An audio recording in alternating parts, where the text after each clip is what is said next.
Mr. Patrick has filed the leading motion in this case, indicating that he needs more time to prep this case for trial. He indicates that there are audio recordings of interviews, phone dumps from 6 cell phones, hundreds of photographs, video surveillance, 100 pages of reports involving 8 co-defendants and 29 counts.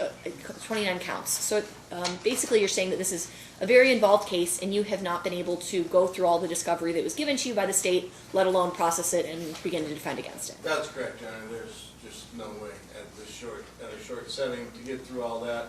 Also, compounding that was, as the court's aware, Mr. Jackson in and out of custody, and he's finally out now, hopefully to stay, so that we can get down and start. That's I on can show him. him the videos, let him listen to whatever Okay. he needs to, and start prepping this case. But at this point, there's no way to be ready for a March trial date. Mr. Brooks, what's the state's position regarding the motion to continue? No objection, Judge. At this point, I will grant the motion to continue. I'm going to set this out to a date that I've already determined of August 7th. So this will be August 7th at 9:30 a.m. with a calendar call of July 31st at 9:30 a.m. As Mr. Hendron has joined in that, I will grant his motion and allow the same date, same with Ms. Zhang, and same with Mr. Rutledge. So at this point, we are vacating the 4-3 and 4-10 dates for those 4 co-defendants. And I'm sorry, may I get the calendar call date again? 7:31. So I think that addresses those guys. So let's then move on to Mr. Roberts' matter to see if he will continue to be with them for that date or if he will be severed. All right. Mr. Brooks, what's your position, or did you get a chance to review the motion to sever that was filed by Ms. Brown? I know it was a short turnaround. I did, Judge. Given that how short of a turnaround it is, I'd ask you to allow me to respond early. Of course, go ahead. So when I look at the motion, I see that, it's not, although evidence and spillover kind of is addressed, I see that the basis of this motion is essentially that Mr. Roberts has invoked his speedy trial right and the others have waived. Although I believe in one of the pages it's claimed as though that's a constitutional right of due process, it's actually the 60-day statutory. No one would argue that we're coming close to any constitutional waiver of a speedy trial right. All that being said, on page 6 it says severing the offenses is not a possibility, that co-defendants have waived speedy trial and defendants invoked. So here's what essentially I'm willing to do, because when I look at that, there's no specific trial right that's, this specific trial right is being compromised. We're not talking about mutually exclusive defenses. We're not talking about antagonistic even defenses at this point. So, given that the invoked status is the only thing that's claimed, if Mr. Roberts wants to go to trial on April 10th, 2023, and my co-defendant is likely out of town the week before, but, he's probably doesn't know what I'm about to do. Co-counsel? Yeah, co-counsel. And You don't have a know what I'm about co-defendant. to do, but that's fine.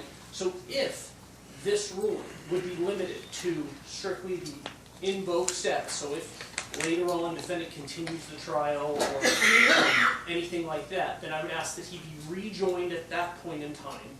And, obviously without prejudice, if at that point there's another severance motion based on specific trial rights or counts or days or whatever, that's fine. But if the basis is speedy trial right, I have no objection going to trial against Mr. Roberts on April 10th.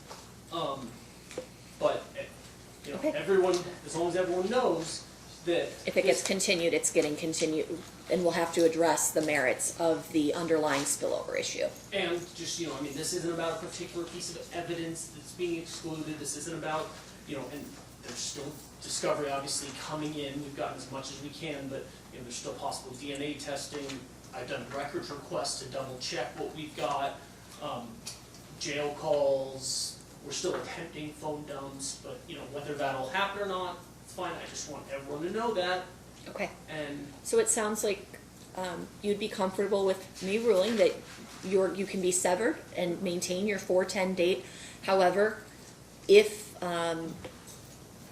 for some reason you needed to continue that, which I would freely give you that opportunity given what I've laid out and the extensiveness of this case, then there would be a presumption it would be rejoined subject to, obviously, we'd have to argue further on the spillover, and I'd probably give the state an opportunity to do a written motion at that time.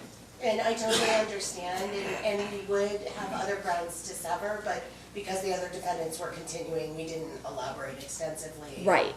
That sort of thing. So is that what you want to do at this time? Yes, sure.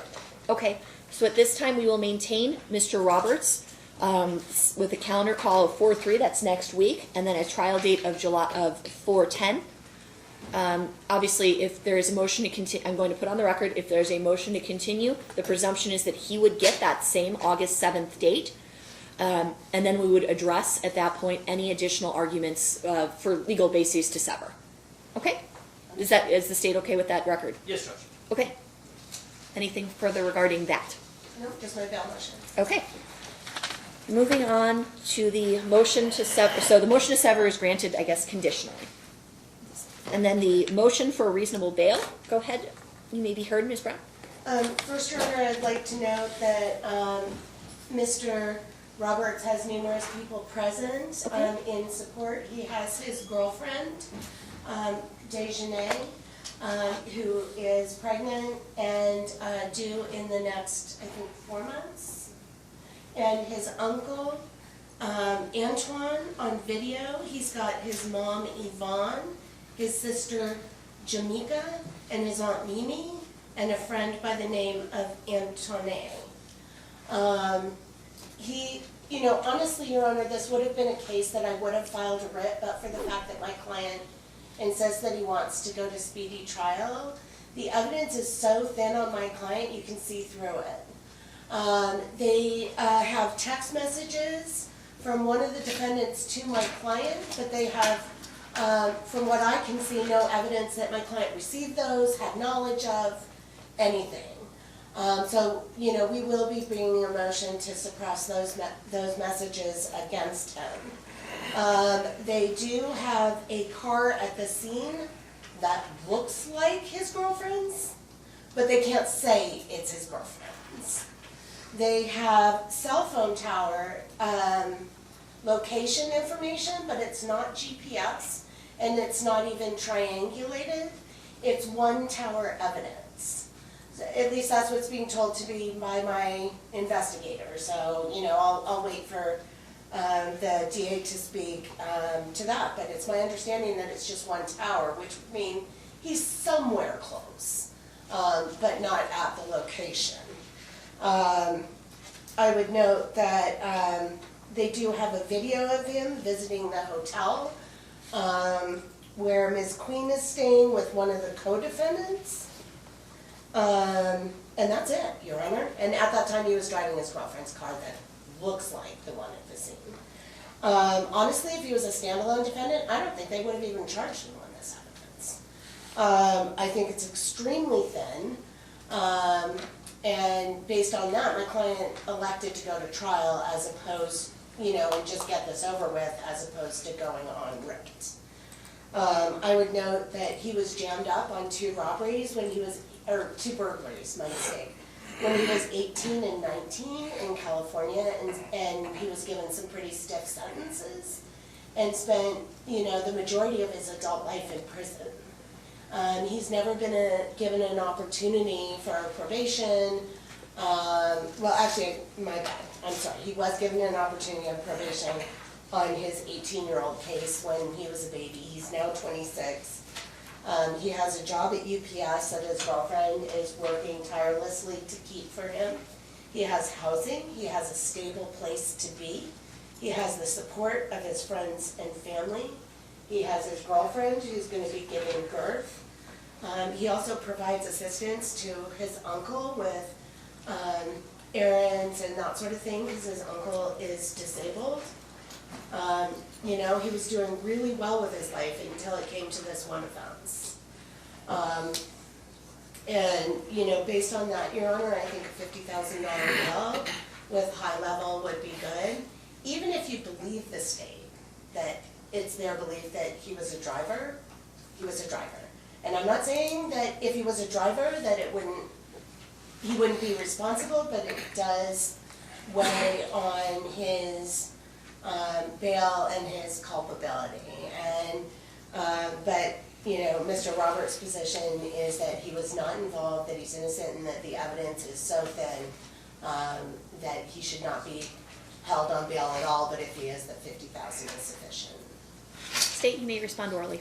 And Judge, just before I do, Mr. Langford's been on the Blue Jeans. Did we want to see whether he was joining Ms. Queen with the prior motion? Okay. Mr. Langford, are you on? Yes, I am, Your Honor, and I've been listening to everything. Did you want to join the motion to continue, or did you want Not to a- persist with the 410 date, which we can give you as well? Your Honor, I'm kind of holding my cards. Okay, so at this point, you're going to trial then with, on the 410 date? It would- Yeah, it would Okay. seem that way. All right.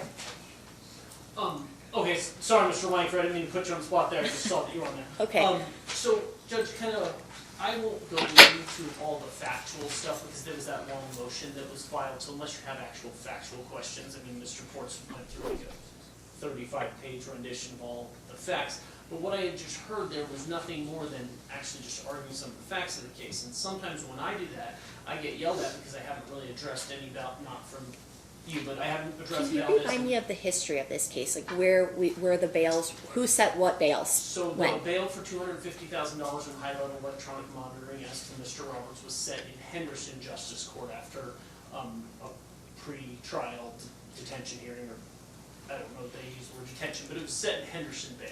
or Okay. And there were a Henderson couple bump ups, but the state wasn't acting in bad faith, and they brought it back down appropriately. Understood. Okay. Yeah, so that's This is a where that- transfer bail. Yeah, that's where the Okay. $250,000 comes from. Yes, the defendant is 26, he does have 2 prior felony convictions. It's notable that those were, I don't know what first-degree burglary means in California, but it's burglary, and then this is burglary. The danger of the community, in my mind, stems most from the fact of when this was committed. We all know that a lot of times burglaries or door kicks occur at that 10 a.m. time frame where people are probably at work or aren't home. Not when people are definitely likely to be home and asleep. And so that's a situation when you know that you're likely going to encounter someone. And now, other defendants' phones kind of confirm that the likely targeted victim is asleep at that point in time. But also, with regard to the crew that Mr. Roberts runs with, although we wouldn't necessarily... Objection, Your Honor, he doesn't run with a crew. Sure, that's fair. I'll strike that and say the crew that he was charged with that has that 4 or 5 When you day... mean a crew, you mean like a burglary crew, not like talking about a gang or something that would. Yeah, I'm not arguing the gang affiliation that Mr. Porce pointed out. I'm saying essentially crew because there had been 2 different kind of crews, a California crew and a Las Vegas crew, that Miss Queen had been kind of the linchpin or facilitator with. So when you look at when they did other burglaries, it's clear that they also had no problem going in late at night when someone's likely to be home. And although Mr. Roberts has nothing to do with the Queens Ridge event that we're aware of, and that would never come in a trial, it does factor into your analysis with regard to danger of the community because it's another example of not just did they shoot Mr. Cordero twice and fracture his femur, the victim in the case with Ms. Roberts, they also were willing to tie up and do damage to this other family in the Queens Ridge event. Now the other 2 events were, one was throwing a rock through a window and the other was kind of trying to go in and no one happened to be home there. So, but the time frame on those and when they occurred were also in the middle of the night. Based on the fact that now Mr. Roberts also is going to trial rather quickly, the pretrial detention loses even more impact because if the evidence is as poor as Ms. Brown has just articulated, then Mr. Roberts will be out in 2 weeks. Now, if it is as Mr. Ports has articulated and gone through this, then the danger of the community and the safety of this victim would be best served by leaving the bail as is of the $250,000 with high-level electronic monitoring and no contact with other co-defendants order. Ms. Brown, final word. Your Honor, first of all, so what he's arguing is because other people committed crimes that are connected to this crime, that there's been evidence against my client, that my client should be held in custody, and that's absurd. We need to judge this based on the evidence against my client. He is not part of a crew, he's not part of this gang with these people that are committing a series, he's only been charged with one. And it's the state's position that he's the driver. I'm not sure they can even prove he was at the house. So based on that, yes, I think it makes a big difference. He's invoked because he's in custody. If he's out of custody, he may not choose to invoke. And, that's something that he's going to have Yes. Can I call you right back? Mr. Langford, please I'll mute call your you right back. microphone. You're on to turn me on, and I really appreciate that. But anyway, so yeah, the analysis is different if he's in custody or out of custody. The evidence, again, is extremely thin against him, and then we have to talk about the motion to sever again if Mr. Langford is going to remain invoked, because his client is who the state refers to as the linchpin, and all that evidence is going to potentially prejudice my client. So we have to talk about the sever again, if we're not going to talk about... Sure. Let's stick on the issue of bail at this point, because we don't know what he's doing. Okay, regarding the bail motion, listen, I've given great deference to the judges who decided these bails before me in every situation. Here, I didn't see a change of circumstance necessary to justify departing downward from what the justice of the peace in Henderson set. When I look at what I'm tasked with, which is trying to keep the community safe, I've someone who has 2 prior felonies for similar actions, breaking into houses or allegedly participating in burglaries that are happening in the middle of the night, and we have a trial coming up so quickly that can test those factual allegations. At this point, I'm not going to change the bail because I have not found a substantial change in circumstance. So the bail is going to stay at $250 in high-level electronic monitoring, including no contact with the co-defendants and the victims. Thank you. We'll see you back for calendar call on 4/3. I think we need to address the severance if Mr. Langford is remaining invoked. He was never invoked. Oh, never mind. Okay. Thank you. All right. You are the only one who was ever invoked, Ms. Brown. Well, but if he's got the... We'll address that at calendar call. Thank you. But keep in mind, you are the only one who ever invoked. But do you want me to file something further, or do you want me, or are we just going to continue the decision? At this point, it's not right, there's no issue. At this point, we're going to see what Mr. Brown says on 4/3, Mr. Langford says, and I don't think you need to address it any further. Okay, thank you.